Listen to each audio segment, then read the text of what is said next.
Hello people, welcome back to my YouTube channel. Myself Pranjal, a first year BHMS student in Government Homeopathy Medical College Bhopal.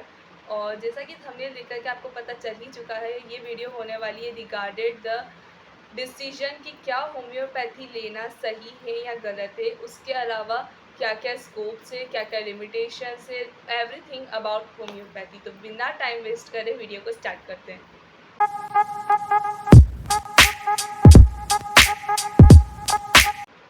तो homeopathy क्या है, homeopathy को as a career choose करना सही है या गलत, ये बताने से पहले मैं आपको बताना चाहूँगी कि होम्योपैथी है क्या, ताकि आप समझ सकें कि आप जो डिसीजन ले रहे हो वो सही करें।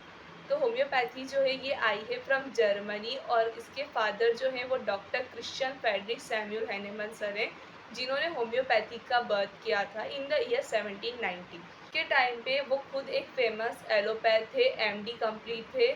उन्होंने होम्योपैथी की डिस्कवरी करी है और उन्होंने होम्योपैथी की बेसिक्स डिस्क्राइब करे हैं।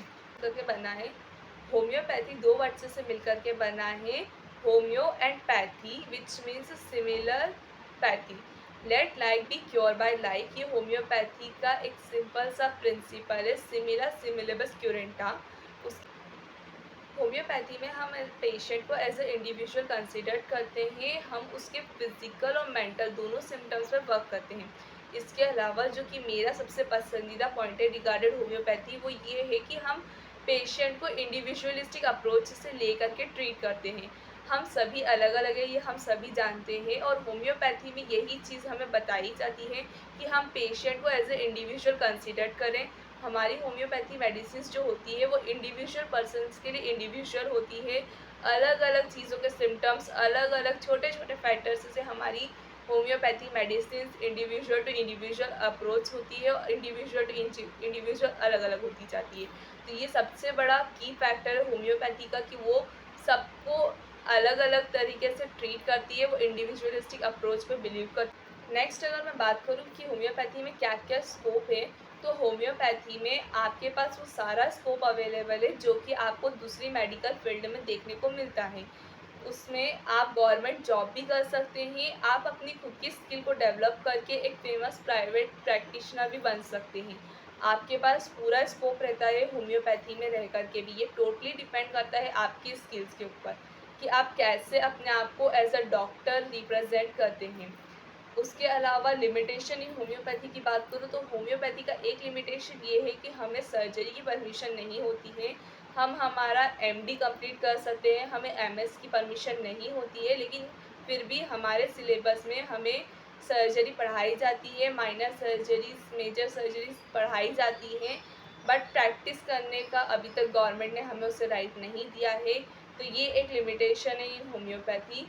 उस और नेक्स्ट अगर मैं बात करूँ कि होम्योपैथी में रह कर के कितनी अर्निंग हो जाती है, तो ये एक दो लोगों ने मुझे भी बोला था कि होम्योपैथी कर तो लोगे पर उतना कमा नहीं पाओगे। ये बिल्कुल गलत है। अगर आप होम्योपैथी कर रहे हो और अगर आप अच्छे से प्रैक्टिशनर में आ गई या आप किसी गवर्नमेंट पोजीशन में पहुंच गए, तो आपकी मंथली इनकम कम से कम 60 से 80 हज़ार रुपये पर मंथ रहती है अभी के टाइम पर। उसके अलावा होम्योपैथी में आपको और भी ज़्यादा प्रमोशन के चांसेस मिलते हैं। तो ये कम्प्लीटली गलत है कि एक होम्योपैथ बन करके आप कमा नहीं सकते, एक होम्योपैथ बन करके आपके पास उतना पैसा रहता नहीं है। It is absolutely wrong. आप अगर अपनी प्राइवेट प्रैक्टिस भी खोलते हैं, तो अगर आपकी स्किल्स अच्छी हैं तो आप पर मंथ अच्छा कमा सकते हैं। नेक्स्ट तो अब बात करते हैं the main question of the video, कि क्या होम्योपैथी को एज अ करियर चूज़ करना सही है या नहीं।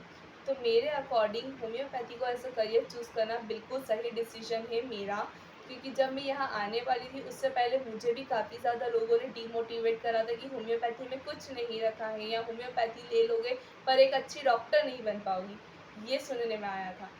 तो लेकिन जब मैं यहाँ आई, मैंने होम्योपैथी को पढ़ा, मैंने रियलाइज़ करा कि होम्योपैथी एक्चुअली में कितना अच्छा सब्जेक्ट है, कि होम्योपैथी कितनी अच्छी फील्ड है टू बिकम अ डॉक्टर। हम भले किसी दूसरी पैथी में भी चले जाएं, हमारा कोई डिस्टिंक्शन नहीं होता है, क्योंकि अल्टीमेटली जब हमारा बैचलर कोर्स कंप्लीट होगा, कि किसी दूसरी पैथी वाले का भी कंप्लीट होगा, तो वो डॉक्टर सबसे पहले कहलाएंगे। डॉक्टर एंड देन उस पर्टिकुलर पर्सन का नाम।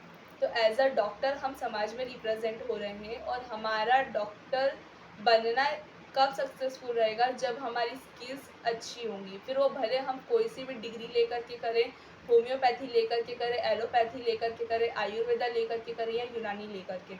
तो डिग्री से डिपेंड नहीं करेगा, ये टोटली डिपेंड करेगा आपकी स्किल्स के ऊपर कि आप कितने अच्छे फिजिशियन बन सकते हैं, कितने अच्छे डॉक्टर बन सकते हैं, और कितनी अच्छी तरीके से आप अपने मरीज़ों को ठीक कर सकते हैं। ये कम्प्लीटली उस चीज़ पे डिपेंड करता है। तो होम्योपैथी लेकर के कोई गलती नहीं करिए। कोई डिसीजन अगर आते हैं होम्योपैथी को लेना, तो मैं आपको बोलूँगी आप बिल्कुल लीजिए। मेरा सजेशन है कि होम्योपैथी एज़ अ करियर बहुत अच्छी फील्ड है। अल्टीमेटली आप डॉक्टर बन के निकलोगे, और अपना पूरा life as a medical professional serve करना इज़ रियली अमेजिंग थिंग। इसकी वीडियो की इतना ही। आई होप आपको मेरा ये वीडियो इन्फॉर्मेटिव लगा होगा और पसंद आया होगा। And if you know what to do. I will see you in the next video. Till then, stay tuned. Thank you so much for watching. Bye bye.